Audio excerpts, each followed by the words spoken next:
Okay, so this video is a continuation of Perumal Murugan's ESTUARY from chapter 11 to chapter 20. So in this chapter we get to know that both Kumarasura and Megas go in searching of college because he's done with his 12th grade, and that's about chapter 11. In chapter 12, they discuss the discussion about the college, the styles, how students dress, about students are all highlighted, and the rules and regulations to be followed in different colleges is all highlighted. And moving on to chapter 13, chapter 13 again explains, Megas explains his mother about the college and how college life is, and Megas also kind of tells his mother that the kind of understanding that he has about the society. I mean, you see, Megas is a very cool and matured guy. Okay, he is definitely not an immature person at all.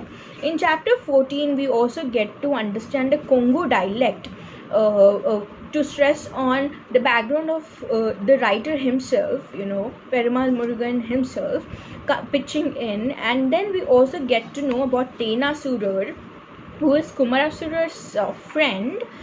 We get to know the story of how Kumarasura got into this government job and how important it was to him, and how he got married and all of that, those initial days. In chapter 15 we get to know about it discusses about the friendship of Kumarasura and Tena Surur, how Kumarasura approached his friend for money, but he understood that this did not work. Kumarasura's son result was about to release here, so he has not joined. Megas has not joined the college yet.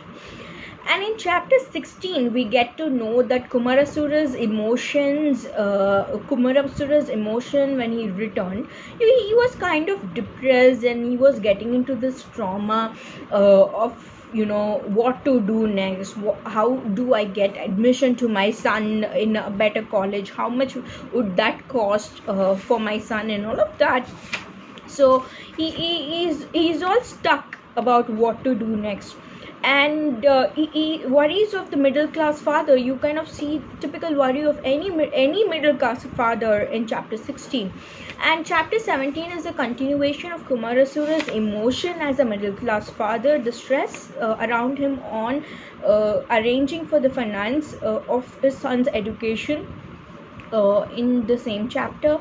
And you kind of sense that Kumarasura is not normal. One is mobile phone, and the other thing is the financial stress on him. All right, so you kind of see the result of Megas was out in this particular chapter, and Kumarasura was worried about his son's marks and his admission in a government quota college, so he wanted a government quota college. And moving on to chapter 18, chapter 18 is a continuation of this same, and we get to know about the sleeper buses, we get to know the technological advancement, we also get to know that Kumarasura was getting into this illness of insomnia, and we get to know generation gap, we get to know the tensions of a father as a breadwinner in this particular chapter, in chapter 18. And moving on to chapter 19, in chapter 19 we get to know Mangasuri and Kumarasura both were taken back by the college ambience and culture. So you see there is light on the way they dress up, the way technology is there all around the college campus, and all of that. And moving on to chapter 20, chapter 20 shows us bits and dots of Kumarasura being disturbed, and how disturbed he was acknowledged and noticed by his wife.